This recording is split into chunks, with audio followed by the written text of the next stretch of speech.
Stop doing flexion-based core exercises like curl-ups, right? Sit-ups this way, leg raises, as these tend to put the back into flexion, especially if you feel like as you do these, as you flex, the more you flex the back, it makes your back or leg pain worse. What this means is you have an intolerance to flexion movements. So while you still can strengthen, I'm going to show you 4 or 5 really good core exercises that keep you in more of a neutral position.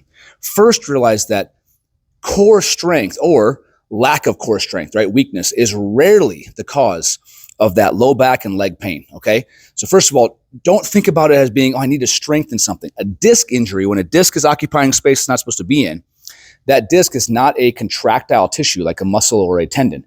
So you can't strengthen that. There's no way to strengthen a bad disc. Now, there are ways to first move the disc out of the way, right? Get it out of the space that it's occupying, take the pressure off of the nerve root, then start adding back some of those return to function exercises. So keep that in mind. But let me show you some other, core exercises that can be very good for you without increasing pain based on that intolerance to flexion.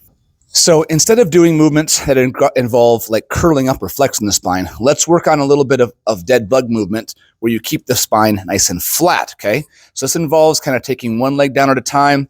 You're going to stabilize through the stomach and core without putting that increased pressure and flexion on the lower back. Another good option is to keep yourself in quadruped or hands and knees. Keep that spine in neutral, not too far down, not too far rounded. And from here, you can go into a little bit of a bird dog position, right? So nice and tight through here, working the opposite arm and leg, holding for slightly, okay, really working on that core stability, but keeping my lumbar spine in neutral. From there, you can go into what's called a bear position, right? So toes, hands, and just holding, keeping that spine in neutral.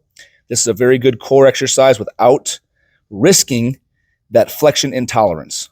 All right, for the Palloff press, you're going to keep your spine in neutral, stomach contracted.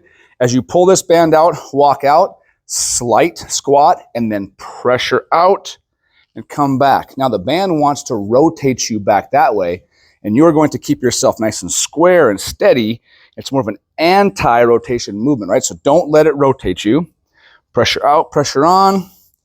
Just like that, hit both sides. Okay, with a little bit of hip extension, you can kind of come through the upper back, keeping the low back in neutral and bending through the hips. You can come down through here, keeping the spine in neutral, and then press the hips up to the ceiling. So this will be a little bit of a hip, like a hip bridge. Okay, another good core exercise for the lower body, hips, glutes, stomach, but you're not bending the spine. It's not rotating or rounding through here. You're keeping this in neutral and just bending through the hips.